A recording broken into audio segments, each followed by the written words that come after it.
Buenos días a todos y bienvenidos a esta segunda edición de IgnoTalks, la cadena de valor de la innovación. Ya me conocéis algunos, soy Gemma Sanz, la directora de Relaciones Institucionales de Madrid Network, uno de los organizadores de este ciclo, junto con Aiming, con Space Startup, de Venture City y Noisy, gracias a los cuales se nos ve y se nos escucha esta mañana. Y contamos, como no, con un interesante panel que son los verdaderos protagonistas de hoy y que pasaré a presentar. Hace una semana tuvimos la primera sesión de este ciclo, hablamos de agentes imprescindibles de la innovación y diferentes entidades ya nos contaron cómo ayudar a las empresas innovadoras a sacar los proyectos adelante y sobre todo a hacerlos crecer. Para aquellos que os lo perdisteis tenéis la conexión en YouTube, así que podéis recuperarla y verla. ¿Y hoy de qué vamos a hablar? Pues hoy vamos a hablar de emprendimiento, emprendimiento como ese motor de crecimiento de las empresas, de la economía y también de los países y de los territorios. Y vamos a contar con la experiencia de emprendedores, ese término que está tan usado y tan de moda. Emprendedores que son aventureros, que son pioneros, que son empresarios o que son innovadores. Porque ¿qué es un emprendedor? ¿Cómo se llega al éxito? Algunas de estas cuestiones pues las pondremos aquí esta mañana en el centro de este panel, porque hoy venimos a aprender de ellos que están en este lado de la pantalla y también de los que estáis al otro lado, de los que estáis viéndonos por YouTube, porque queremos que esta sea una sesión dinámica. Así que animaros y planteadnos también las preguntas a través de YouTube, vuestras sugerencias y vuestras inquietudes. Pese al momento este de incertidumbre económica que tenemos, y lo comentábamos en el previo, según el informe del mapa de emprendimiento presentado en septiembre de este año por el South Summit, el emprendimiento en España se profesionaliza. Año tras año el ecosistema innovador español es cada vez más maduro y el 62% de los emprendedores en España ya lo son en serie y han montado más de una startup. Se trata del máximo histórico, no todo van a ser malas noticias, del máximo histórico de esta variable y una muestra más de cómo se está asentando en España esa profesión de startupero. Sin duda, el emprendimiento es uno de los mayores y mejores activos de los que puede gozar una economía porque potencia el talento, porque potencia la creatividad y porque permitirá un crecimiento y una prospección de nuevos mercados. Según el portal IBEX 35, el volumen de emprendedores que tiene un país es un buen indicativo de cuál es la salud que goza nuestra economía. Y es verdad que aunque los contextos económicos y sociales en cada estado son distintos, parece que en tiempos de recesión, también se ha comentado en el previo y ahora hablaremos de ello, ante el freno o la imposibilidad de encontrar trabajo, ese ánimo emprendedor se incrementa. Sea como sea, ese ánimo de emprender, de evolucionar y de crear nuevas dimensiones hoy es más necesario que nunca. Y precisamente ese ánimo de impulsar ese espíritu es lo que nos une esta mañana, porque tras estas webcam están representados un poco todo el sistema de innovador. Tenemos startup, tenemos pymes, tenemos instituciones, grandes empresas, porque lo que también es cada vez más una realidad es esas sinergias casi naturales que se están produciendo entre las grandes empresas y el mundo del emprendimiento, entre las startups, las Skylab, y fundamentado sobre todo en las dificultades que muchas veces tienen las grandes empresas para seguir el ritmo tan avanzado de la tecnología y las demandas del mercado. Así que vamos a comenzar ya para hablar de esto y tenemos aquí, como os decía, a un brillante panel de expertos. Buenos días, Carlos Jacoste, que es cofundador de Spanish Startup, la mayor comunidad de startup y emprendedores de España. Encantados de tenerte aquí. Buenos días, Carlos. Cuéntanos un poco de qué hacéis vosotros, cómo ayudáis a los emprendedores. Muy buenos días, Gemma. Pues mira, bueno, lo primero encantado de estar aquí en el evento y bueno, contar un poquito lo que ha sido nuestra labor, ha sido básicamente evangelizar todo lo que tú comentabas en la intro, ¿no? La importancia del emprendimiento en una economía, cómo estas startups pueden cambiar sectores enteros y apoyar a las industrias tradicionales. Y básicamente Spanish Startups es una comunidad que nació para traer, digamos, materiales, elementos en común a todos los emprendedores, a todas las personas que estaban por así decirlo, cuando esto no estaba tan de moda, intentando emprender por su cuenta, pues quisimos de alguna forma vincular los diferentes actores que estaban en esos momentos naciendo, ¿no? Espacios de coworking, diferentes aceleradoras, propuestas, iniciativas de distinto índole, todo acercarlo a la comunidad emprendedora, porque veíamos nosotros como emprendedores, veíamos que había muchísima información, muchas temáticas muy interesantes para todos nosotros, pero no había un canal en el cual pudiésemos, digamos, informarnos de forma ágil de todo lo que estuviese pasando. Y ese fue un poco el germen de Spanish Startups hace ya casi 4 años. Y bueno, pues en todos estos años lo que hemos visto es que hemos podido crecer mucho en cuanto a número de participantes en esta comunidad y en cuanto a todos los servicios que han ido saliendo digamos, en esta línea, ¿no? En la que los corporates también ahora mismo ya son plenamente conscientes de que tienen que también contar con otros proyectos, con pequeñas empresas para dinamizar su actividad actual. Y ahora mismo, si tuviésemos que decir un poco cuál es el foco de Spanish Startups, por un lado, lo que estamos haciendo es aumentar esta comunidad, darles más recursos, generar cada vez más valor a todas estas personas, escuchándolas y hablándolas con ella. Y por otro lado, lo que sí estamos tratando es, precisamente otra de las cosas que comentabas, traer esa innovación, digamos, de los emprendedores a los corporates y establecer esos canales para que ellos se conozcan y se comuniquen. Sin duda, la innovación abierta y, como decías, la dispersión de actores, que sí que lo ponemos muy de manifiesto y en ciudades grandes como Madrid mucho más. Bueno, pues seguimos. David Porras, vosotros que manejáis una empresa líder, una empresa ya madura, pero que estáis en contacto con las nuevas tecnologías. Cuéntanos un poco de vosotros, de vuestra historia y de cómo estáis adaptándoos a las nuevas tecnologías. De acuerdo, muchas gracias, Gemma. En primer lugar, lo que primero quiero dar las gracias son a los organizadores de este magnífico evento, ¿de acuerdo? Y sobre todo por habernos invitado, tanto a CTI como a mí, para poder comentar un poco cómo nosotros también, utilizando de la mano de muchos innovadores o muchos startups, también crecemos, también buscamos en un momento determinado el poder llegar a un mercado cada vez más cambiante, ¿no? Y que en ese sentido ya no solo nos permite apoyar a estos innovadores, a estos emprendedores, que para mí son un sinónimo de valientes, ¿de acuerdo? Y más en estas épocas, ¿de acuerdo? Y que creo que en ese aspecto, como bien creo que define lo que sería, digamos, este InnoTalks, esta segundo evento dentro de este evento global, son los que mueven muchas veces la economía, ¿no? Porque la pequeña y mediana empresa, como sabéis, en este aspecto casi es el 92 o 93% de la economía global, de los que generan en ese sentido trabajo en España, ¿no? En este aspecto, bueno, CTI, como bien decías anteriormente, es la más adulta de todas las empresas que están aquí representadas. Tenemos más de 65 años ya en el mercado, ¿vale? Somos una empresa pública, ¿de acuerdo? Y que trabajamos principalmente en el sector financiero. Casi el 90% de las entidades financieras y bancarias de este país trabajan con nosotros, ¿no? Nuestra filosofía, nuestra cultura, nuestra política muy enfocada, digamos, a este sector, ¿de acuerdo? Y trabajamos principalmente especializados en sistemas de pago y data management, ¿vale? Hemos ido evolucionando desde hace 65 años que comentábamos anteriormente, cómo ha ido, digamos, con este mercado, que sabéis que tiene unas características muy concretas y precisamente como este mercado, además, y este sector ha venido cambiando y sobre todo en los últimos años ha buscado la innovación, pues a partir, ya digo, de los últimos tiempos, de la mano de empresas como, por ejemplo, ha sido el caso de Dial Software, de acuerdo, que también está aquí representada, digamos, en este evento, pues buscamos sobre todo una idea, ¿no? Que es no buscar proveedores, sino buscar colaboradores, que es una cosa muy diferente. Por una parte, no buscamos a alguien que nos venda un producto, que nos dé un servicio, sino alguien que genere una confianza con nosotros de manera que podamos ir al mercado conjuntamente y desarrollar nuevas soluciones innovadoras que permitan a nuestros clientes eficienciar y optimizar sus procesos y, sobre todo, también buscar, bueno, pues eficiencias económicas y ahorro de costes, que sobre todo en el sector que nos movemos ahora mismo, pues es un valor, ¿no? Y es una necesidad, ¿de acuerdo? Pues sobre todo, como ya sabéis, de la banca no precisamente que en este momento sea lo que se mueva, digamos, o consiga los márgenes más elevados dentro de lo que es el mundo empresarial. Pues interesante lo de la colaboración público-privada y lo de colaboradores, dos términos que yo creo que son los que están triunfando ahora mismo.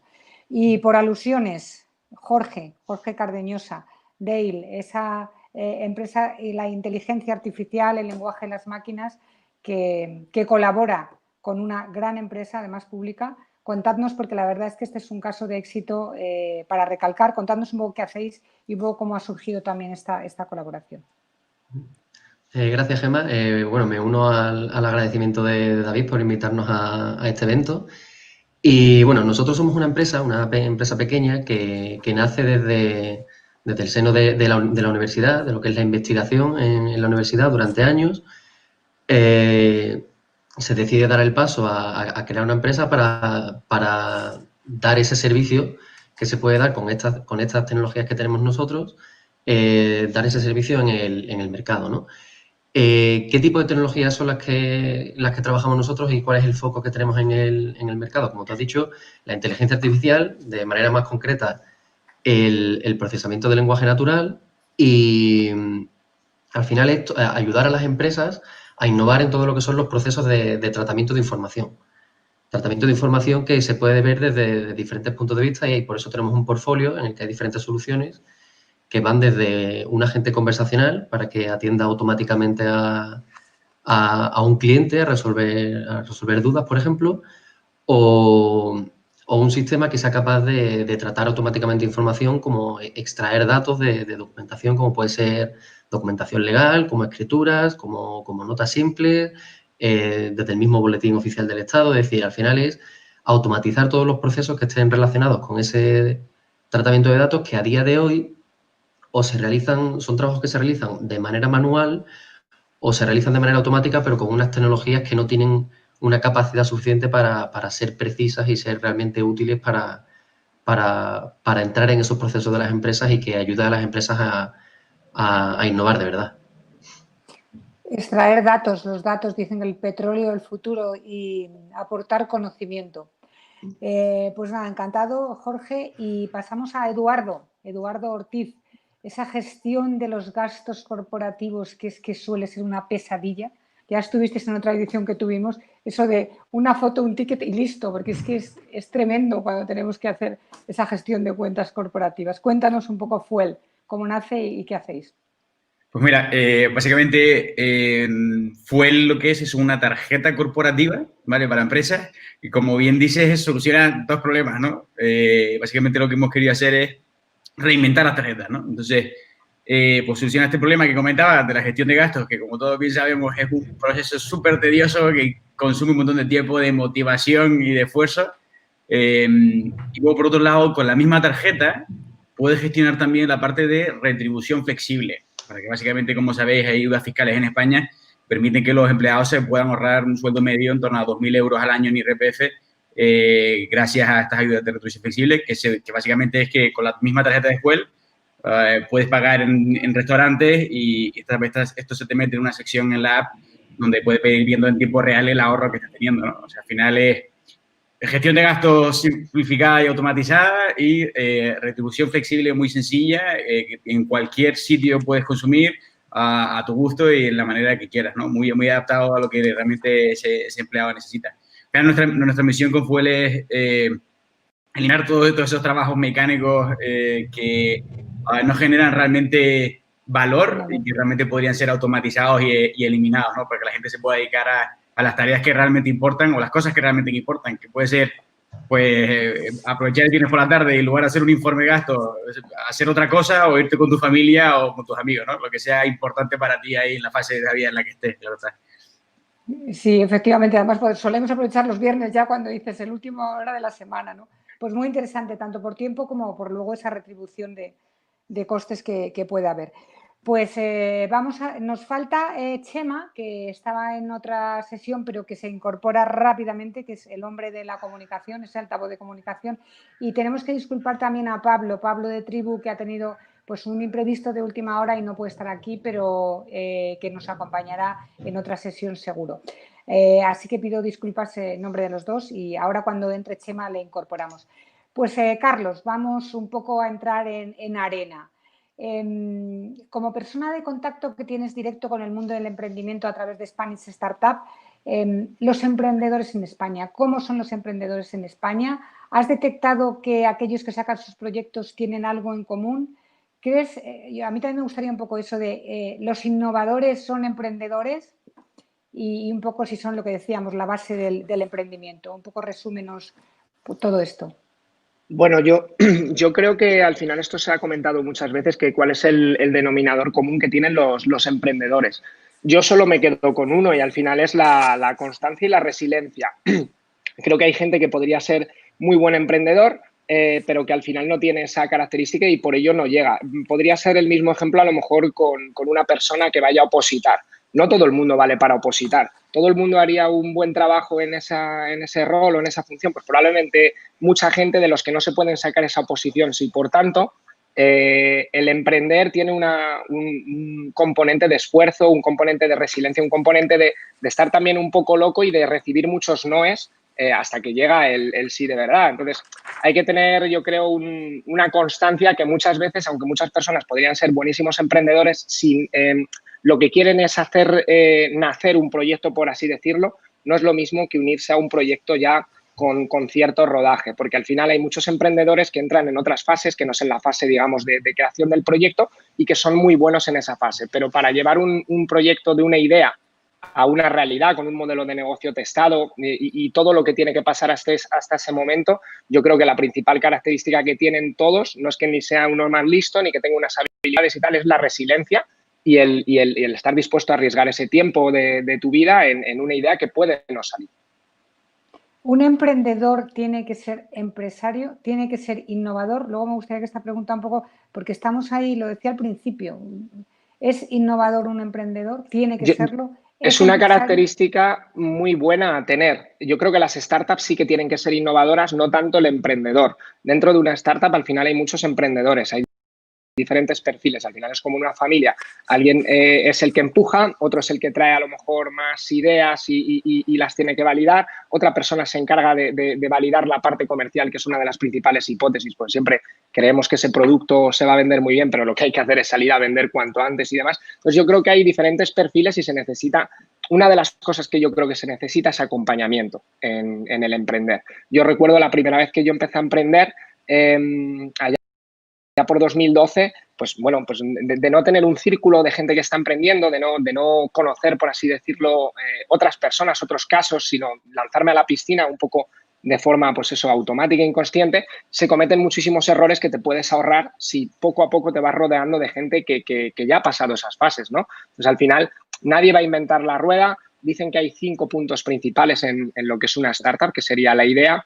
Luego tendríamos el modelo de negocio, tendríamos el equipo, tendríamos el momento y tendríamos la financiación. Para mí lo más importante es que esa idea llegue en el momento adecuado y que conformes un equipo con las habilidades necesarias para llevar a cabo ese proyecto en concreto, que no todos los proyectos necesitan de los mismos talentos.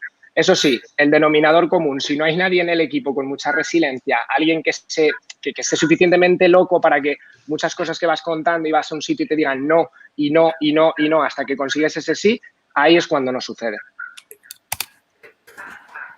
Pues bien, algunas claves están ahí, pero la resiliencia y la constancia fundamental. El trabajo duro, porque además es un poco la soledad del emprendedor al principio, ¿no? Sí. Eduardo, Fuel, vosotros habéis un poco revolucionado el mundo de las finanzas. ¿Cómo surgió? ¿Qué pasó en tu cabeza? Y un poco eso, ¿a qué necesidad del mercado dabais solución? Porque yo creo que eso también es importante, dar cobertura a una necesidad real.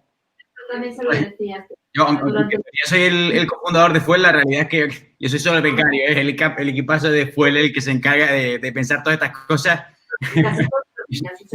Equipo. Y obligaba a escribir. Hay por ahí un acople de sonido que no sé no sé si esto, Eduardo. Por lo menos identificaba.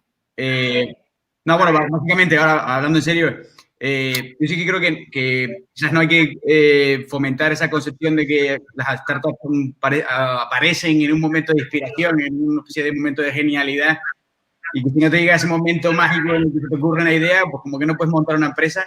Creo que eso es una idea que no es para nada cierto, ¿no? Y que creo que frena mucho a la gente de lanzarse porque siente que no han tenido esa idea mágica y magnífica que les va a llevar al éxito, ¿no?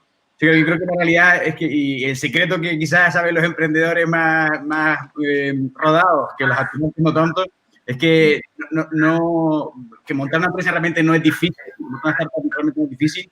Lo que es difícil es sentarse todos los días de forma metódica cuando todavía no tienes nada y no tienes ni siquiera esa idea, investigar todo lo que existe en el mercado, pensar ideas que son materia prima, como por ejemplo tener un ordenador, y evolucionar esas ideas hablando con clientes y un poco superando toda esa fricción y ese miedo que tienes al inicio, ¿no? Yo creo que esa es la clave y que quiero fomentar, que requiere trabajo, no genialidad, y que todo el mundo puede hacerlo si se lo propone, ¿no?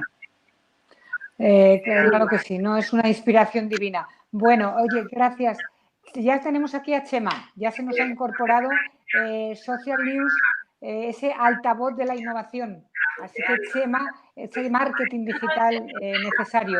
Preséntate y, bueno, haznos un poco también de tu empresa, un resumen de lo que hacéis. No, hola, buenos días a todos. Perdonad el retraso, pero es que tenía reunión del cole. Eso sí. Sí, estamos aquí en casa, que parece esto un locutorio, pero bueno. Gracias por contar conmigo para esta charla. Estaba escuchando a los compañeros y la verdad, alguno conozco y tal, y me identificaba bastante con lo que decían. Bueno, yo llevo emprendiendo 9 años, lancé una agencia de comunicación PR y marketing online especializada en el ecosistema. Quería comunicar en un principio Danone y Coca-Cola, pero me di cuenta que eso era imposible y empecé a comunicar a los coworkers que tenía al lado, ¿no? A aplicaciones y demás, y desde un primer momento entendí que la comunicación tenía que tener un hueco en los valores de la sociedad y a través de la innovación, ¿no? Y eso es lo que hemos hecho en estos 9 años. Hemos dado a conocer cientos de proyectos, algunos siguen vivos, algunos han crecido mucho. Spot@Home, por ejemplo, We Are Knitters, por ejemplo, que hemos trabajado y trabajamos con ellos. Y bueno, la verdad es que tratamos de innovar en un foco que creemos que era muy tradicional, como es la comunicación, y de esa innovación nace varios proyectos en los que, bueno, nos asentamos. Lanzamos hace 5 años 6 media startups, que es un encuentro entre periodistas y emprendedores, que es de nivel internacional, que ha tenido miles de asistentes. Volveremos cuando vuelva a los eventos un poco. Estamos todavía dándole una vuelta. Hicimos un híbrido que salió bien, pero todavía estamos, bueno, dándole una vuelta a ver cómo lo lanzamos. Y luego lanzamos justo antes del confinamiento, un programa de televisión que se llama Nación Innovación. Alguno de vosotros habéis sido protagonistas ya en el programa. Algunos se ríe. Y bueno, también invito a todos los que no lo han sido a que lo sean, porque desde luego que lo que hacemos es ser altavoz de la innovación. Lo sigue mucha gente, es un programa diario. Empezamos en plató, en una televisión local de Madrid. Y el día 1 de confinamiento dije, ¿qué hago sin reuniones? Y dije, pues mira, pues hago mi programa diario. y desde entonces llevo 125 programas, que es una locura, y ha ido pues lo más granado del ecosistema, inversores de primer orden y demás. Y en breve daremos una exclusivita de que volvemos a la televisión, una televisión ya más conocida, con Nación Innovación, que va a estar guay. Así que muy ilusionado, entrevistando todos los días La verdad es que yo esta crisis la estoy viendo de manera muy, muy positiva, como una oportunidad casi. Vine del año pasado que estuve muy enfermo y la verdad es que lo que me ha ayudado este confinamiento es a encontrarme con los míos de nuevo, a encontrarme con mi entorno, con mi ecosistema, a volverlo a generar, a que esté sano y a ir pues como un auténtico cohete, que es como vamos ahora. Joder, pues muy interesante también esa parte emocional, que al final es la que tira de los grandes proyectos, porque, como decíamos, esa resiliencia necesita de una buena resistencia a nivel emocional y has sacado de ti pues lo mejor en momentos de dificultad, y eso demuestra una gran fortaleza. Así que enhorabuena también por esa parte. Acción, innovación. Esperemos Nación Innovación, que es el concepto que tenemos que trabajar todos. Pues cuando estés ya en ese canal te difundiremos para todos poder verte. ¿Tú qué crees que habéis aportado vosotros de nuevo en el mercado? ¿Qué ¿Qué valor aportáis diferencial? Valor diferencial, que es mi objetivo desde hace 9 años, que la sociedad sepa lo que es innovar. Tenemos un ecosistema cada día más amplio, es cierto, pero todavía queda mucho para que el tren llegue a todas las paradas. Creo que falta llegar con nuestro vocabulario, con nuestra especialización y demás a la gente de la calle, para que sea el vehículo sobre el que vamos a salir de la crisis. Eso es lo que creo y eso es lo que trabajo. Sí, se habla mucho, pero se profundiza poco, probablemente, sea una de las claves. Bueno, tenemos un nicho al final, ¿no? Pero al final este nicho ya es el vehículo que tiene que utilizar la sociedad para salir de la crisis. Ayer lo comentábamos en el programa. La digitalización pasa por nosotros. Y España tiene... A ver, yo no entiendo de fronteras. Creo que es una crisis global y lo que hoy pasa en Madrid está pasando en Yakarta y está pasando en Lima, ¿no? Pero al final tenemos que posicionarnos con el talento que tenemos. Hoy es un ejemplo de ello, lo que estamos escuchando hoy. Y creo que todavía nos falta mucho y eso pasa porque la sociedad se entere de que la innovación es el vehículo y que a lo mejor toca reciclarse. Sí, efectivamente. Pues ahí vamos a esa labor de apostolado, que es dura, pero bueno, tiene un recorrido medio, no corto. David, muy interesante lo que nos contabais de esa unión que habéis tenido con Dale, porque vosotros al final sois una filial de Informa, sois una gran empresa muy consolidada. Cuéntanos ¿por qué apostasteis por ellos? Imagino que hay un panel de empresas que ofrezcan cosas parecidas. ¿Por qué apostasteis por ellos? Yo creo que todo esto viene sobre todo en un primer momento de un cambio de mentalidad que se está viendo en los últimos tiempos, ¿no? Es que anteriormente, hace unos años, la empresa se hacía todo internamente, en ese sentido. A partir de este cambio de mentalidad y sobre todo por los cambios tecnológicos, de la celeridad que estamos viendo en un momento determinado, que cambia en nuestro día a día, ¿vale?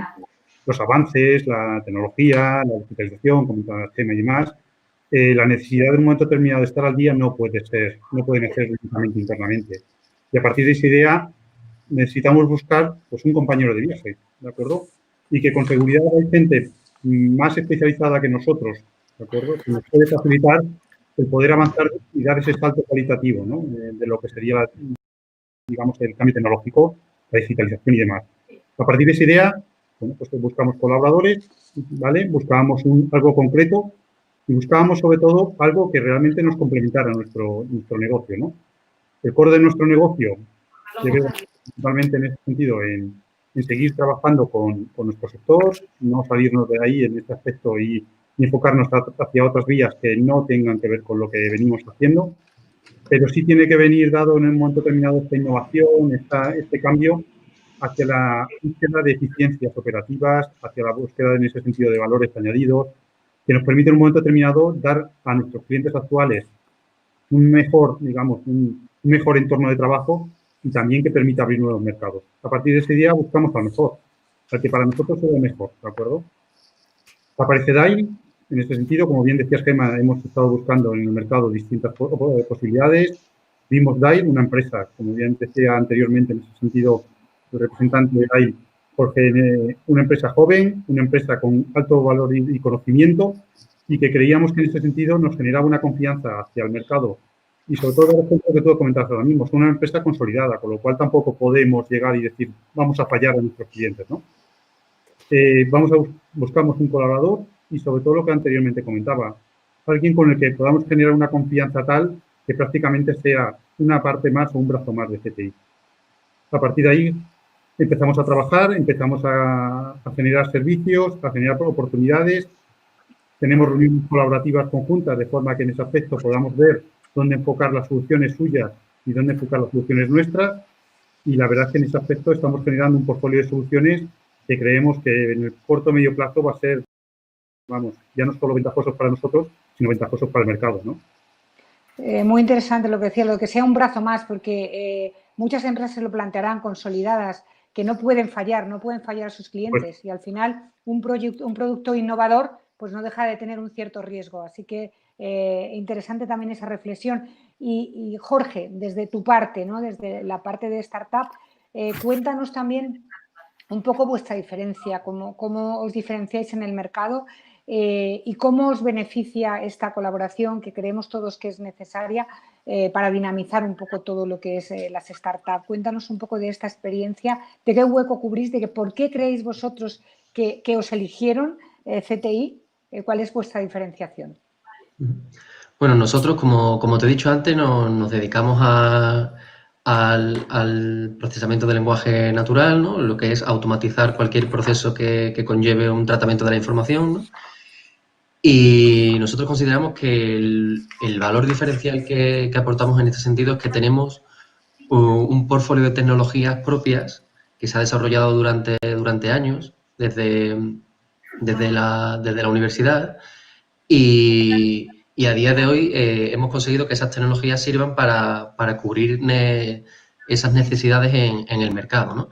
Como te decía antes, que este proceso de automatización a día de hoy en muchas empresas directamente no existe. Son muchos trabajos que a día de hoy se realizan de manera únicamente manual, o cuando se realizan de manera automática siempre es con una tecnología que carece de esa calidad o esa precisión en el tratamiento, ¿no?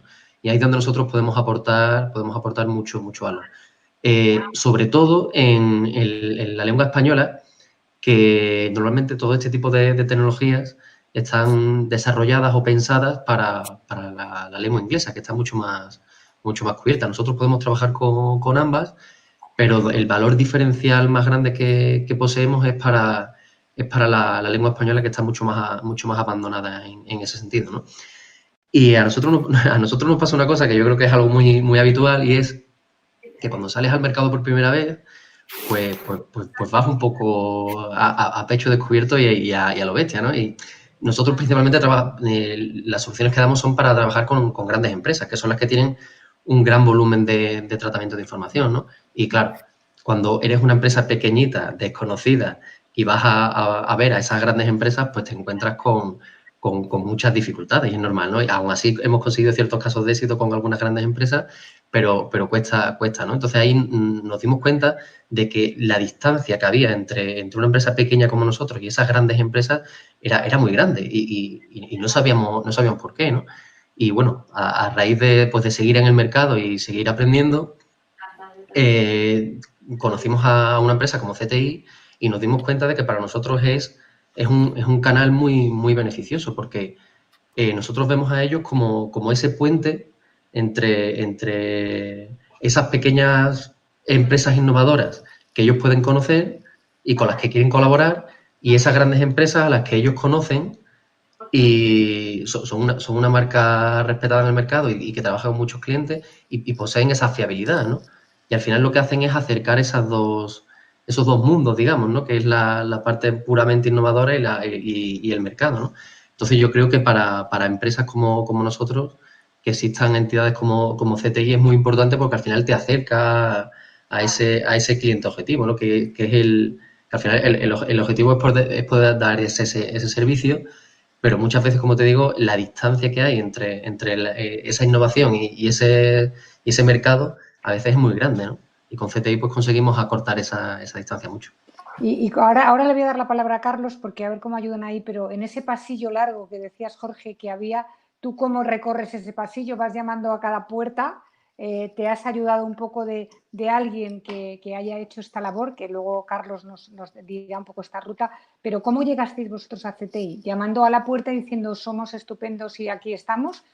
¿Os pusisteis de fiesta el día ese y tocó? No, ¿O cómo? nosotros empezamos, al principio empezamos a trabajar, pues como dices, un poco puerta por puerta. Y luego nosotros trabajamos con una consultora internacional que se llama Gartner, que fue la que nos ayudó a definir cuáles eran las puertas que teníamos que tocar. Es decir, al final, cualquier empresa pequeña muchas veces necesita de esa ayuda externa. Creo que lo decía Carlos, el entorno, conocer cuál es tu entorno para saber dónde ir, dónde no ir, ahorrarte esos errores, ¿no?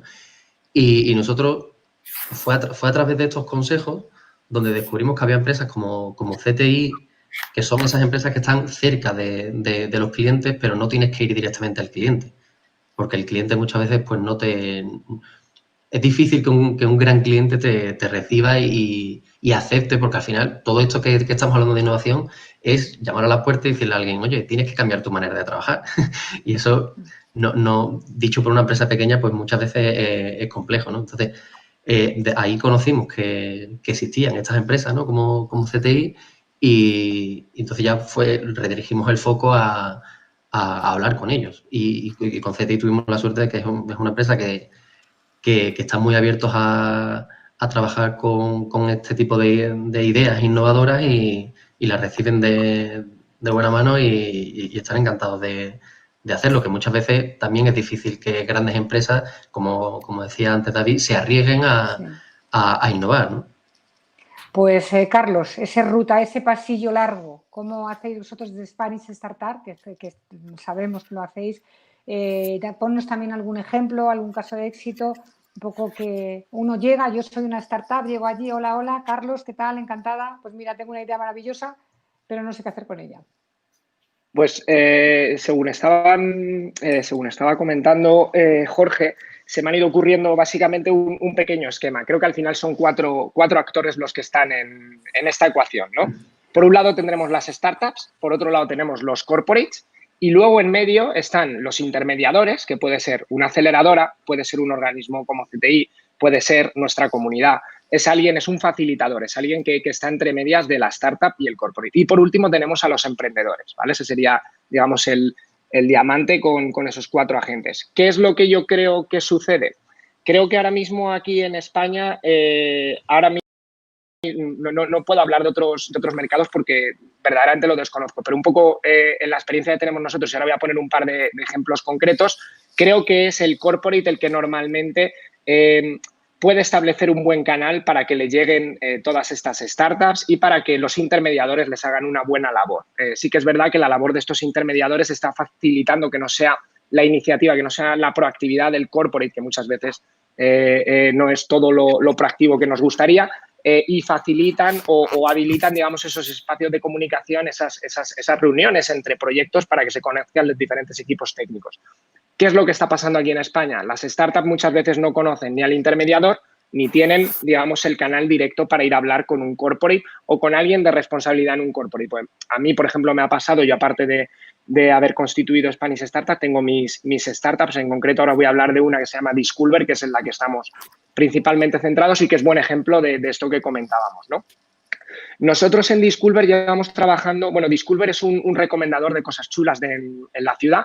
Nosotros decimos que es como el TripAdvisor 2.0 porque al final lo que hacemos es curar todos los datos que hay dentro de TripAdvisor, pero no solo de TripAdvisor, también cogemos toda la información de redes sociales, cogemos toda la información de lo que llamamos local influencers y al final nuestra filosofía, nuestra visión es reactivar el turismo a través del fomento del comercio local, ¿no? Creemos que uno de los activos que hay ahora mismo en las ciudades ya no son solamente esos monumentos, sino que también comercios, productos, propuestas, es lo que la gente está verdaderamente buscando y como hay sobreinformación en la red, nosotros lo que hacemos es destino a destino, con un proyecto en cada uno de ellos diferente porque obviamente no es lo mismo un destino como Madrid que como Ronda, que por ejemplo estamos trabajando ahora con el ayuntamiento, pero lo que hacemos básicamente es precisamente eso, ¿no? Sacar el valor de toda la ciudad, curando nosotros los contenidos y diciéndote, oye, mira, poniendo el ejemplo de Ronda, tienes el puente de Ronda, tienes esta serie de activos muy interesantes, pero como nosotros preguntamos al usuario cuáles son tus intereses y demás para generarle una ruta personalizada y hacerle una experiencia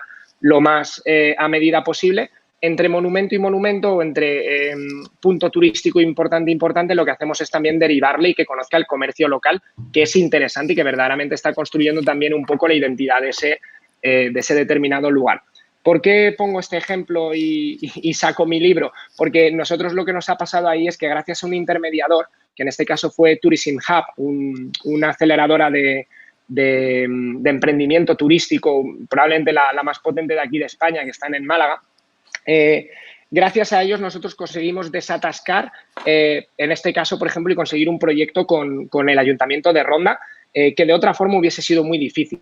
La tecnología que teníamos era la misma, el esfuerzo que había el mismo, el equipo era el mismo, podríamos haber ido al Ayuntamiento de Ronda de nuestra mano, pero muchas veces tener un elemento validador, ir de la mano de alguien, ir de alguien como CTI que de alguna forma ha analizado tu tecnología y hace un poco lo que hacemos nosotros en Disculver, ¿no? Curarle los datos a a ese final interlocutor con el que le vas a mostrar la propuesta, creo que es la clave. Lo que habría que evangelizar al emprendedor final es que existen estos canales, que hay que probar, que se van a llevar, insisto, como decía antes, 200 noes, pero hay que ir tocando esas puertas para que se vaya dando esa magia y al final una idea muy buena, si no consigue ese partner o ese posible cliente, ese piloto, puede morir en el camino y es una de las labores más importantes y es una de las cosas, una de las líneas que nosotros llevamos desde Spanish Startup. Sí que notamos que es el corporate el que normalmente demanda la startup y nos es mucho más difícil ir a presentar a unos corporates, unas determinadas startups, si ellos no tienen una iniciativa ya creada, por así decirlo. Yo creo que debería haber una atención, una oficina, por hacer un símil, una metáfora rápida, una oficina de atención al emprendedor en cada una de las corporates, porque les iba a venir muy bien, porque iban a coger muchas ideas y demás, y debían establecer un canal constante y no por proyectos, no porque sacamos ahora esta aceleradora, de que gente puede ir a contarle sus ideas, a mostrarle lo que han construido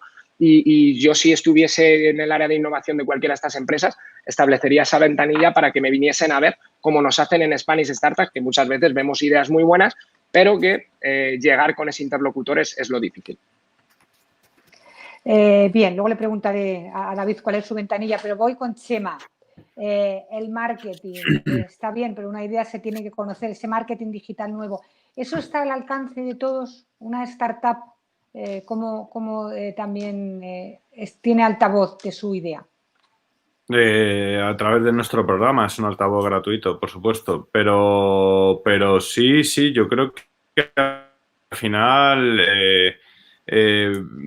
la clave está un poco en saber diferenciarte y pasa mucho por el CEO de cada empresa, ¿no? Al final tiene que ser la persona capacitada para saber dónde está su público y a través de qué canal llegar a su público. No creo, mira, ahora es verdad que el modelo B2C ha cambiado mucho y todo se enfoca más hacia el modelo B2B o B2B2C y las estrategias han cambiado. Ahora se está enfocando mucho más a tener más presencia mediática. Están todos los emprendedores locos por salir en todos los medios porque al final les prescriben de una manera increíble y sirve para presentarse ante sus propios clientes o ante un fondo de inversión.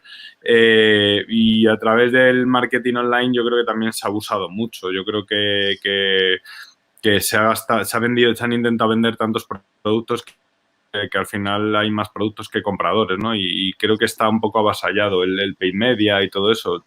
Creo que sigue habiendo muchas oportunidades. Creo que es una fórmula interesante de obtener métricas, pero yo pienso que el hecho de salir en un medio y hacer campañas con estas apariciones a través de LinkedIn, sobre todo los modelos B2B que están tan de moda y que tan vehículo importante son ahora mismo, sobre todo los que digitalizan, está la clave. Yo creo que ahora mismo la clave se mueve más en la marca, ante tantas marcas, en hacer que suene tu marca y que sea conocida, que en gastar muchísimo dinero en paid media, Facebook Ads, etcétera, etcétera. Y decías un poco eso de que el mensaje, pero al final, a través de una agencia de marketing, el mensaje también se hace llegar, porque muchas veces tú no crees que es un poco la falta de relato, no de producto, sino de relato. No lo sé, pregunto cómo. No termino de compartir eso porque a lo mejor hay demasiado relato y poco producto. Hay mucha empresa, mucha startup vacía de producto o de servicio de calidad. Es verdad que la crisis está acuciando tanto que está haciendo que casi por selección natural vivan las que tienen que vivir, ¿no? Pero yo no creo que la historia que hay detrás de la startup sea, no sé, tenga una connotación negativa. Al revés, yo creo que el éxito de la startup, gran parte del éxito reside en todo eso que te ha llevado a llegar hasta donde has llegado, en el camino, en la historia que has montado detrás de la startup, en el storytelling que tiene detrás tu camino como emprendedor, ¿no? tanto para los fondos de inversión como para la propia venta del producto. Sí que es verdad que hay fórmulas y fórmulas más agresivas. Pero a veces ves a emprendedores en un elevator pitch y dices, Dios mío, o sea, ¿por qué le has abandonado? Claro, es que muchos emprendedores por ese elevator pitch están cayendo. Sí, entonces, bueno, ahí también... Estoy viendo muchas startups caer como moscas ahora mismo, o sea, está habiendo una crisis gorda, o sea, no es verdad que también hay un campo de oportunidades, pero lo que estamos viviendo, sobre todo la caída de sectores como el turismo o el propio properties, ¿no? Que sí que es verdad que startups como Housefly están creciendo, ayer le entrevistaba a Housefly, pero están creciendo a un ritmo bastante menor del que tenían antes de marzo. Pero estamos viendo como ya no vale con hacer un buen elevator pitch, o sea, ya ahora hay que vale con un producto que cubra una necesidad y una nueva necesidad. Ha cambiado la sociedad, hemos entrado yo siempre lo digo, hemos entrado en una nueva era que o pivotas y te adaptas o mueres y ya no pasa tanto por el elevator pitch como si por currar, como si por demostrarlo. Y bueno, sí, el elevator pitch, a ver, que debían comunicar mejor muchos CEOs, hombre, eso es obvio. Pero bueno, yo creo que los CEOs también se han puesto, igual que las corporates se han puesto mucho las pilas en saber que las startups son la solución y el vehículo sobre el que se tienen que asentar. Tenemos un ejemplo en el sector bancario. Igual que eso está sucediendo, los CEOs se han dado cuenta de que importa mucho cómo hablen y lo que hablen de su empresa y lo que cuenten. Gracias, Chema. Y David. Una cosita rápida, sí, perdona, sí. Gemma, aquí en este punto. Creo que ha dicho una cosa muy, muy interesante, Chema. Y yo estoy viendo ahora mismo, hablando con muchos emprendedores, algo que no me gusta nada, que es el inamovilismo o el decir, bueno, la situación es tan mala que, bueno, ya pasará y demás. Ese tipo de empresas lo que les va a pasar es que van a perder su parte del pastel probablemente y no estén haciendo lo que ahora mismo se les requiere, que es repensar, replantear, volver a validar hipótesis y demás. Veo muchísima startup que se ha puesto en modo de hibernación, de no, bueno, ya veremos cuando esto pase y demás, y creo que es una mala estrategia. No digo que no haya que reducir costes, hay que reducirlos. Pero el decir, no, es que esto está así... El 90% de las startups de turismo están en ese momento pues, y eran las que más peso tenían. Precisamente justo ahora nosotros, por ejemplo, con el tema de Disculver, a nosotros nos ha abierto esta crisis, nos ha abierto un montón de oportunidades porque precisamente se necesita reactivar el turismo y se necesita promover el comercio local. Entonces, cada uno tiene que ver dentro de lo que es su propuesta de valor, qué es lo que se necesita ahora y si te pones en stand-by de verdad, tener un plan para cuando esto pase. Pero estoy viendo mucho derrotismo y mucho pensar, no, es que la situación está mal y nos quedamos así. Creo que es todo lo contrario. Creo que hay que analizar ahora mismo las oportunidades que está dando esta crisis y replantear, pivotar y lo que sea, todo menos quedarse parado. Entiendo que se tengan que bajar los gastos a mínimo, eso es normal, pero el quedarse parado a ver qué pasa después y demás y tal, y no estar trabajando constantemente ahora en tener una solución para eso que va a pasar después, lo veo un error y creo que muchas startups se van a dar cuenta en un año. Sí, Chema, ¿querías comentar algo?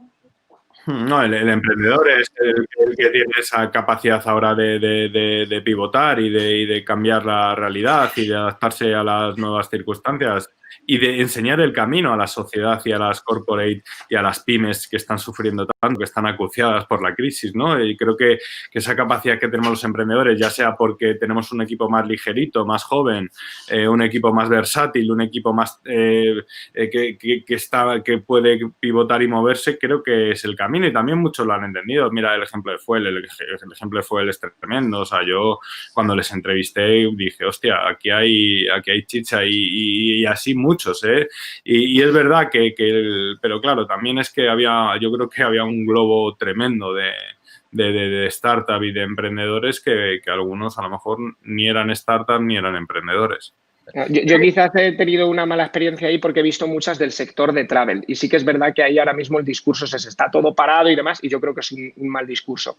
En otros sectores se verán otras oportunidades y por supuesto hay gente haciéndolo muy bien ahora mismo. Creo que aquí el concepto quizás ya por sumar hay una idea y bueno, gracias Chema por esos piropos, me voy a salir de aquí con el pecho hinchado. Por favor, Edu, sois un ejemplo. Tú sí que eres un ejemplo. Que te comentaba que o sea, yo creo que el concepto aquí, que es el concepto este de Taleb, de escritor, ¿no? Que es antifrágil, que creo que lo comentamos también con Chema en su momento, pero básicamente es que la idea es que hay empresas que cuando vienen épocas de crisis pues son frágiles y no sobreviven, otras que son robustas, que básicamente es que aguantan, y luego son empresas que son antifrágiles, que básicamente lo que hacen es florecer justo en momentos de dificultad, ¿no? Yo creo que esa es un poco esa idea que hay que intentar, por lo menos intentarlo, y habrá muchos casos en la que la realidad no lo permita, y eso es realmente objetivo, ¿no? Hay empresas que sencillamente no van a tener la capacidad de adaptarse a la nueva situación, ya sea por recursos, por deudas que tengan ya heredadas, o la propia inercia que a lo mejor puede tener la empresa, ¿no? Que cueste demasiado. Con lo cual, también eso es una realidad. Tampoco hay que caer en ese romanticismo de que todos podemos florecer en mitad de una crisis, ¿no? No, pero Edu, no se puede estar llorando todo el día. No, eso está claro. Hay gente que está jodida, de verdad. Un emprendedor, bueno, sí, yo tengo mis hijos, tal. Yo también me asusté el día 1 de confinamiento, pero, hostia, dije, tengo una oportunidad tremenda con el confinamiento de que la gente se ha multiplicado el consumo de contenido online, audiovisual, un 90%, pues voy a aprovecharlo. Y eso el emprendedor lo ha sabido hacer. Sí que es verdad que el sector turismo está sufriendo y el sector properties también algo está, lógicamente, la gente no tiene tanto dinero para comprar casas y demás, ¿no? Pero también eran unos sitios en donde había un globo tremendo que se tenía que desinflar un poquito por algún lado, no podía seguir la situación así. Pero bueno, sí que creo que es un momento de oportunidades y que el emprendedor no se puede quejar, el emprendedor tiene que ser el vehículo para cambiar la sociedad. A ver, si me dejáis añadir un poco y sobre todo dar la razón a vosotros tres, ¿de acuerdo? Tanto a Carlos como Chema. Seguro que todos... Sí, muy interesante lo que ha dicho Carlos, ¿eh? Sí. En ese sentido, yo creo que todos hemos oído la idea o la frase de que los grandes cambios de la humanidad han venido en las épocas de crisis, ¿de acuerdo?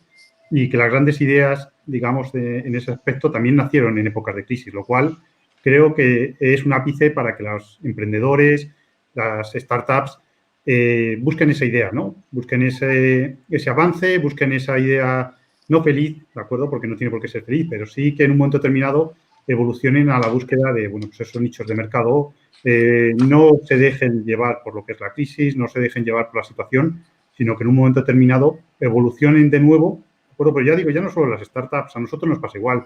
Si veis nuestro plan estratégico de hace 4 años al nuevo plan estratégico que vamos a sacar en breve, ha cambiado totalmente. Estamos hablando de 4 años, no estamos hablando de un plazo de 10 años, 20 años, como antes evolucionaban los negocios, ¿no? Entonces, en ese sentido, creo que la crisis es pues una oportunidad, como bien decís, y se tiene que apoyar, digamos, el emprendedor. Es verdad que lo va a pasar mal, que lo estará pasando mal, pero no tiene que dejarse llevar, sino que en un momento determinado tiene que avanzar, tiene que cambiar la mentalidad en ese sentido, y quizás también el enfoque, ¿no? Que muchas veces los cambios son difíciles también en nuestra cabeza y difíciles ya no solo internamente, sino llevarlos hacia el exterior. Sí, también un poco lo de profesionalizar, ¿no? Vale, como decíais por ahí antes, que esto no es una inspiración que un día te levantas y ya está, sino es mucho trabajo y mucho conocimiento del mercado. Sí, pero la inspiración también tiene que funcionar en estos tiempos porque las cosas son inmediatas. Sí. Yo creo que tienes que tener esa inspiración e ir a probar y ir a sacar ya. O sea, ya no vale esperar a un mes porque está cambiando todo de una manera tan radical cada día. O sea, y es que lo percibo. O sea, si es que el que no lo perciba vive en otra realidad. Que es verdad que hay un gran porcentaje de la población actual que vive en otra realidad. A muchos kilómetros a distancia y cada vez más se está quedando mucha gente atrás. Pero es que lo que pienses esta noche lo tienes que sacar mañana. Sí, yo creo que efectivamente el tema de las ideas que comentábamos no es tanto el estar trabajando en la misma idea durante meses y ver si tiene sentido o no, sino más bien es una cuestión de adaptarla y estar continuamente probándola, ¿no? Contra el mercado y viendo que realmente aquello tiene sentido, ¿no? Y es más una cuestión de cuántas ideas eres capaz de probar en 30 días. Es mucho más importante que el tener una idea maravillosa y fantástica. Yo iba más por ahí, ¿no? Sí, de hecho, el ejemplo del virus es perfecto, ¿no? Hay miles de científicos maravillosos intentando parar este tipo de virus todos los años y sin embargo un bicho que lo único que hace es mutar sin ningún sentido a mucha velocidad es capaz de superar cualquier mente maravillosa, ¿no? Con lo cual, hay un poco la idea y a lo que voy es que esa capacidad de cambiar continuamente al final es mucho más importante que la de intentar buscar esa idea maravillosa y fantástica que lo va a cambiar todo, porque lo más probable es que estés equivocado, porque lo cierto es que nuestra capacidad de análisis de alguna manera no es tan buena como nos creemos, ¿no? Ya en general como ser humano.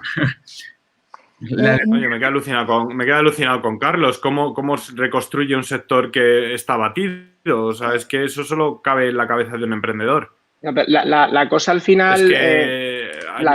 La cosa al final ahí, Chema, es yo una de las cosas que más me molestan es cuando alguien dice todo está inventado o esto ya ha pasado y esto va a ser así, ¿no? Por ejemplo, hablas con empresas, que no puedo decir nombres obviamente, pero te cogen y dicen, no, es que el turismo va a estar parado. Estamos en familia, la puedes decir, Carlos. Te dicen, no, es que el turismo va a estar parado, ya no va a venir el turista ruso, el turista chino, tal, no sé. Bueno, eso es coyuntural, eso es ahora. Hay que tener una vista también, muchos de los proyectos, las startups no son rentables el primer año y las ideas y las visiones estas tan grandes que alguien puede tener en este momento, que a mí me pasa lo mismo, porque yo, mi mayor pasión ha sido siempre los negocios, oye, a otro le gusta el fútbol o los coches y yo no he visto tanto cambio desde que yo más o menos llevo interesado por todo esto algo más de una década, no he visto algo tan vibrante como lo que está pasando ahora y creo que el discurso derrotista de decir no, es que ya no va a haber turistas o es que tal, es simplemente una excusa que se está poniendo uno porque está ya saturado, esta situación le ha sobrepasado, por así decirlo, pero no podemos ir con el discurso de ya no vienen turistas y tal. Todo esto va a volver a la normalidad, tendrá los cambios que sean, pero tenemos una memoria muy corta. Y además es mentira que no haya... Y además es mentira que no haya turistas, Carlos. Es que lo hay. Cuando nos confinan nosotros los madrileños somos propios turistas de nuestra ciudad. Y digo más también el concepto de expatriado y muchas veces el turista no es un turista que viene aquí a España a venir 2 días y demás, un turista asiático a lo mejor se viene aquí, se coge medio año para estar por Europa y demás y hace un concepto casi como de vida por aquí y yo por ejemplo el otro día que pude estar en Ronda en la inauguración del portal y todo lo que hicimos, pues vi turistas de todos lados, sí que es verdad que hay mucho más turista local, pero en cualquier caso no hay que hacerse trampas al solitario, no hay que decirse cosas que a uno le convienen en este momento como que es que no hay turismo y por eso no hago nada, pues es que el turismo va a volver y si tú no te pones las pilas ahora, cuando vuelva no estarás listo para ello. David, se nos había quedado un tema ahí en el tintero, lo que decía Juan Carlos de la ventanilla única en las grandes empresas para introducir esa innovación, para atender a esos emprendedores. Cuéntanos un poco, porque vosotros al final en ese sentido sois menos ágiles, sois más dinosaurio como empresa. Precisamente yo creo que eso apoya lo que estaban ahora mismo comentando Carlos, ¿no? A ver, nuestro día a día nos come en una empresa grande. Entonces, la posibilidad en un momento determinado de tener esas nuevas ideas, de tener esa innovación, es bastante complejo, ¿no? Porque ya tenemos con nuestro día a día en un momento determinado el dar soporte, el dar servicio a nuestros clientes con una calidad adecuada y el poder avanzar y el poder tener una idea nueva, el poder tener un avance, una mejora de los procesos internos, etcétera, etcétera, no vamos a engañarnos que cuesta, ¿no? En ese sentido. Además, el sector en el que nosotros nos movemos principalmente, que es el sector financiero, es un sector que todavía está muy anquilosado en una realidad que en muchos casos es arcaica, ¿no? En ese sentido, o sea, nos sorprenderíamos... A ver, te hablo del sector bancario tradicional. Cuando aparecen ahora los nuevos bancos, los fintechs, etcétera, etcétera, están evolucionando y sobre todo la banca ya está evolucionando. Y los propios bancos están comprando... El Banco Santander, por ejemplo, está innovando de la leche. Yo creo que se está viviendo una revolución a ese nivel. Sí, Chema, pero el tema es que, a ver, si te das cuenta, estás hablando de un Santander. No oigo bien, perdona. Sí, disculpa. Estamos hablando de un Santander, estamos hablando de un BBVA, estamos hablando de una Caixa, ¿de acuerdo? Pero te vas a lo que es realmente el volumen total de la banca, que son la mediana y pequeña banca. En España estarán ahora mismo del orden de unos 120 entidades financieras, ¿de acuerdo? Hablamos de los 10 primeros, que es verdad que tienen que evolucionar y cada vez más se están digitalizando. Vemos a BBVA, vemos a Santander, pero la mediana y pequeña banca no puede evolucionar igual que esa gran banca, ¿vale? Y necesitan, ¿por qué? Porque si no lo tienen, su cliente se va. Por lo cual es un tema de subsistencia. Existen cambios normativos continuos que les hacen ser, en ese aspecto, más rígidos y que les obligan en un momento determinado a buscar soluciones que les permita dar con ese cumplimiento. Y ahí es donde en un momento determinado, pues hay que ayudarles. ¿vale? El BBVA, lo que tú dices, el Santander innova mucho, el BBVA innova mucho. También tendréis que ver internamente cómo son la banca, ¿vale? Para conocer en ese sentido que en algunos aspectos hacia afuera es verdad que son muy, digamos, innovadores, pero internamente hay muchos procesos todavía que faltan por mejorar y optimizar. Desde luego, desde luego. Muchísimos, ¿no? No os podéis imaginar la cantidad de papel que todavía se mueve dentro del mundo banco, ¿vale? Y David, justo ahí en esto que comentas de cómo está configurado ahora mismo el sector financiero en España, Sí. quizás esto lo que puede pasar es que haya una limpia, ¿no? Porque si hay un top, vamos a decir, un top 10 de bancos que tienen recursos, que se pueden adaptar a esta nueva situación, a lo que decían, creo que leí, decían el cambio Apple, ¿no? Que Apple dice un día que es un banco y lo mismo tiene más clientes que un banco que lleva un montón de tiempo. A lo mejor esa estructura no era la óptima y de alguna forma esta pequeña banca, si no tiene una propuesta de valor diferencial y lo único que son es un volumen grande de ahí de, no sé, 80% de los bancos de España que son pequeños y medianos, o se ponen las pilas a innovar, o sea, tienen más necesidad quizás esa parte de la estructura financiera ahora mismo de ponerse las pilas y ofrecer una propuesta de valor diferencial a estos otros que tienen recursos y tal, y por supuesto se están poniendo las pilas porque saben que les comen la tostada en cuanto venga un gran distribuidor como Apple. Claro, por supuesto, Carlos. Además, ahí yo creo que es un aspecto que yo creo que se tiene que tener en cuenta y un ápice para que, por ejemplo, emprendedores puedan buscar nichos de mercado, ¿vale? ¿Por qué? A ver, la rentabilidad de los bancos todos sabemos y seguro que lo hemos escuchado que es mínima, ¿de acuerdo? La banca no gana dinero en general, en ese sentido, lo estamos viendo en el día a día, ¿no? Con lo cual tiene que eficienciar los procesos operativos de forma que minimice costes de una forma u otra, y más la pequeña y mediana banca, ¿vale? Aunque creamos cualquier banco estábamos hablando anteriormente, los 10 mayores bancos de España, no incluso los 10, los 7 o 8 mayores bancos de España, estamos hablando que tienen un volumen de mercado que supera seguramente el 80%, ¿no? En ese sentido de todo lo que son los clientes. Y el resto de bancas se tiene que estar buscando las migas en ese aspecto en la pequeña y mediana empresa, dándoles unos valores añadidos, dando valores diferenciales, mayores posibilidades de acceso a crédito, asumiendo riesgos. Y ahí, en ese sentido, el emprendedor puede buscar nichos de mercado que permitan, ¿de acuerdo?, el dar valor, el dar un momento de buscar eficiencias operativas, ¿de acuerdo?, a la banca y que le permita dar esa banca a sus clientes razones para que no se vayan a la gran banca. Ahí, por ejemplo, CTI es precisamente ahí es donde está CTI, ¿no? En un momento determinado. En dar valor a la pequeña y mediana banca, ¿por qué? Porque la gran banca solo suele hacer internamente, en muchos casos. Muy interesante.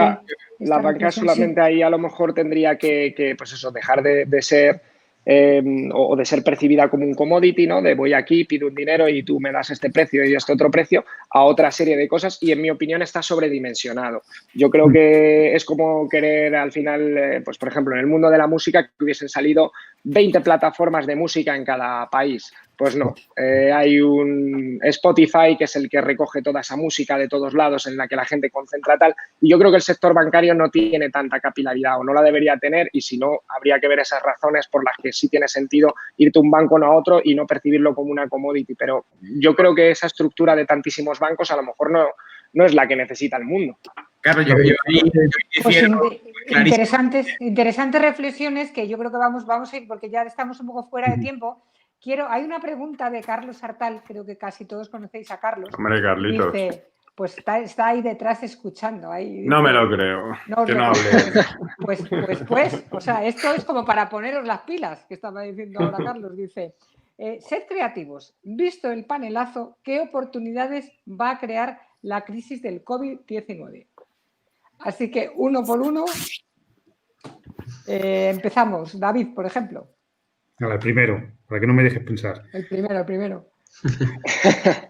A ver, yo creo que sobre todo es un tema de cambio de mentalidad, ¿no? Y lo estamos viendo ahora mismo. Estamos en un evento online. ¿De acuerdo? Lo que comentaba antes, tema. Ha cambiado totalmente la mentalidad de la actividad presencial a la actividad digital, ¿no?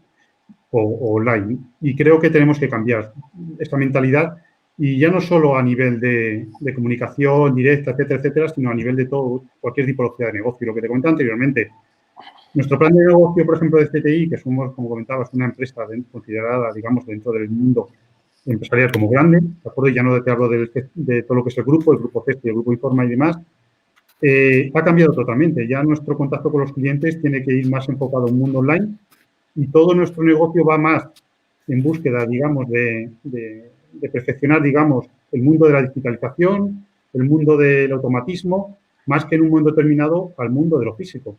Y eso va a cambiar desde hoy y, bueno, ha cambiado desde hace 6 meses. Hace poco estaba yo también con un comentario respecto de un contacto de LinkedIn, ¿no? Y decía que no existe esto, digamos, de la transformación digital porque ya éramos digitales. Lo que hemos hecho ha sido transformarnos, ¿no? Y yo creo que es así.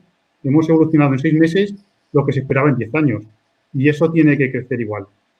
Pues a ver, Eduardo, sí, gracias, David. Eduardo, claro, que te tenemos por ahí, que no te vemos y llevamos un rato sin escucharte. Sí, pero básicamente yo creo que, por irnos más lejos, nosotros lanzamos el producto en marzo de este año, con lo cual hemos nacido al inicio del COVID, con lo cual ahí va un ejemplo, ¿no? Nosotros lo que hacemos es básicamente, como comentábamos antes, con la parte de gestión de gastos, lo que hacemos es ahorrar a los empleados tiempo para que puedan dedicarse a las cosas que realmente importan, ¿no? Y luego, por otro lado, esa parte de retribución flexible que básicamente aumenta el sueldo disponible del empleado al final del año sin que más de 2.000 euros, sin que a la empresa le cueste un euro más, ¿vale? Pero, con el COVID, ¿qué oportunidad ves tú? Bueno, ves la oportunidad de que las empresas, en este sentido, lo que estamos diciendo, lo que estoy diciendo es que ves la importancia de que las empresas puedan, pues eso, precisamente quitar todas esas estructuras de costes y de tareas que exigen mucho tiempo, que no realmente no generan valor, para que puedan dedicarse más a lo que importa y sean más eficientes, ¿no? Y luego, pues el poder ofrecer soluciones, por ejemplo, a sus empleados, como esto, como adelanto de nóminas y otro tipo de soluciones que más que nunca van a hacer falta a la gente y que hace falta que lleguen al mercado y que la gente las conozca y las pueda contratar con un precio muy bajo y que sean muy accesibles, ¿no? O sea, entonces, evidentemente, todo ese tipo de soluciones ahora son muy bienvenidas. Solo en lo que a nuestro sector se refiere. Y entiendo que en todos los campos podrás encontrar cosas similares, ¿no? Jorge, te tenemos por ahí. Sí, a ver, yo creo, como en cualquier época de crisis, al final, lo hemos mencionado antes, salen a florecer oportunidades y es lo que cada empresa tiene que aprovechar. En nuestro caso, por ejemplo, que siempre decimos que esto de innovar genera mucha resistencia al cambio, porque es difícil, sí que nos hemos dado cuenta que desde que ha comenzado esta crisis, el volumen de peticiones que hemos recibido por parte de empresas para automatizar procesos internos ha sido mucho mayor. ¿Eso qué significa? Que de alguna manera las empresas sí empiezan a concienciarse de que hay una necesidad de innovar y de automatizar procesos que a día de hoy se hacen de manera muy manual y nos hemos dado cuenta con todo esto del teletrabajo, etcétera, que no es algo operativo a día de hoy, ¿no? Personal en la oficina, papel, etcétera, eso está claro que no es operativo, ¿no? Entonces, bueno, en cada sector será un mundo, pero seguro que hay muchas oportunidades que van a raíz de esta crisis de buscar esos caminos alternativos para cubrir o las mismas necesidades que se cubren a día de hoy o necesidades nuevas que aparecen, ¿no? Carlos. Bueno, pues yo lo de Carlos. Sí, lo que yo tenía pensado es principalmente el consumo. El consumo creo que es lo que va a cambiar y eso lleva muchas implicaciones, ¿no? La gente ya quiere un consumo en casa. Estoy hablando de un consumo no solamente de producto físico, estoy hablando de producto digital. La gente va a querer formarse en casa, va a querer hacer muchas más cosas en casa y yo creo que esto ha venido para quedarse porque yo sinceramente veo bastante ineficiente que una persona como yo hacía, me tuve que desplazar hora y media para ir a un sitio, hora y media para volverme, cuando ahora mismo, casi si me apuras, estoy más cómodo trabajando desde casa, saco más trabajo. En cómputo a todo esto, lo que yo creo que va a explotar es la logística. ¿Por qué? Porque no se ha inventado la máquina del espacio-tiempo, no se la espera tampoco y básicamente todo este consumo tiene que ir acompañado de logística. Me gustaría poner el ejemplo de esta empresa, que ha nacido hace poco y me parece hiper interesante, que se llama Daddybox, que básicamente se ha dado cuenta de esta tendencia y están haciendo logística digital. Todo el mundo necesita vender, ya los procesos de venta son de productos físicos, no solamente son te lo cojo aquí, te lo llevo allí, hay un montón de modelos intermedios como el tema del picking, de tengo almacenado un par de palets en tal sitio y tú me vas cogiendo y demás. Creo que por ahí vienen grandes avances en el ámbito logístico y creo que es una muy buena oportunidad, así como todo lo que son agregadores, y con esto termino. Creo que tenemos sobreinformación, creo que el estar más en casa, y bueno, lo podemos ver en una década, ¿no? El número de páginas web que han ido saliendo, el número de información que hay. Creo que los agregadores tienen un papel muy importante a partir de ahora, las próximas décadas, y hablo de un agregador de contenidos, hablo de un agregador, por ejemplo, no sé si conocéis el concepto de las cocinas fantasma. Las cocinas fantasma es un concepto muy interesante también que se está creando ahora, que es a lugares donde no están llegando determinadas marcas porque no quieren alquilar un local, quieren tener todo ese espacio para vender 4 cosas. Lo que está haciendo varios emprendedores es alquilar sitios o comprar sitios, montar cocinas y hacer llegar marcas a barrios o a territorios, porque al final la logística de la comida pues tiene un área de acción. No puedes enviar un burrito de aquí a Barcelona porque llegaría en bajas condiciones, y por tanto lo que yo creo que es muy importante ahora es todo el tema de la logística y cómo agregamos la información. El poder va a estar en agregar la información, no solo ya en crearla, sino en saber agregarla. Muy interesante el tema de logística, explotar la logística, has dicho. Ahí queda. Chema. Yo creo que hemos comenzado una nueva revolución industrial. Creo que la herramienta es la innovación y creo que es la hora de, por un lado, que el dinero va a cambiar un poco de quién lo tuvo a quién lo va a tener, y el digital va a ser la clave. No hay más que decir. Yo creo que no, el digital ya lo hemos visto, ¿no? Que todas las empresas, pero todavía va a dar pasos más hacia adelante y van a salir nuevos líderes que van a guiar a la sociedad. Yo estoy convencido de que las caras que conocíamos y que estaban todo el día en la televisión y en todos lados van a desaparecer. Y va a haber nuevos líderes y va a haber nuevos productos, nuevos servicios. Creo que no ha empezado casi el cambio, ¿eh? Estamos en la semillita y esto le queda mucho, y yo creo que es un momento de aprovecharlo y de enseñarle a la sociedad que hay un vehículo que se llama la innovación en el que todos confluimos, vengamos de donde vengamos y seamos quien seamos. A nivel global, no a nivel... Yo esto de los confinamientos no lo entiendo. Las fronteras ahora mismo no existen para mí. Creo que lo que está pasando hoy en Madrid está pasando en cualquier parte del mundo. Pues muy interesantes reflexiones. Gracias, la verdad, a todos por esta interesante jornada donde se han debatido ideas, han salido palabras. Primero, constancia y resiliencia, que por supuesto eso tiene que estar en cualquier proyecto, tanto profesional como personal. Pero luego, cuando decíais es que estamos viviendo una realidad vibrante, pues probablemente toda esta crisis haga vibrar muchas ideas y haga revolucionar también palabras que decíais por ahí, innovación. Bueno, pues ahí ha quedado un poco vuestras reflexiones, vuestras aportaciones. Muchísimas gracias por esta sesión tan interesante. Quiero agradecer especialmente a Noisy, que nos ha permitido estar aquí, que nos ha cedido su plataforma de forma también generosa para que se nos vea y se nos escuche. Y, por supuesto, convocaros al próximo día 29, que vamos a hablar sobre la necesidad de financiación en la innovación. Seguiremos contando con vosotros para más sesiones y para seguir en esa labor de apostolado y de fomentar el emprendimiento para ayudar a salir de esta nueva revolución económica, probablemente social, que se nos avecina y que nos ha llegado sin avisar. Muchas gracias a todos. Gracias. Un saludo. Muchas gracias, Gemma. Chao.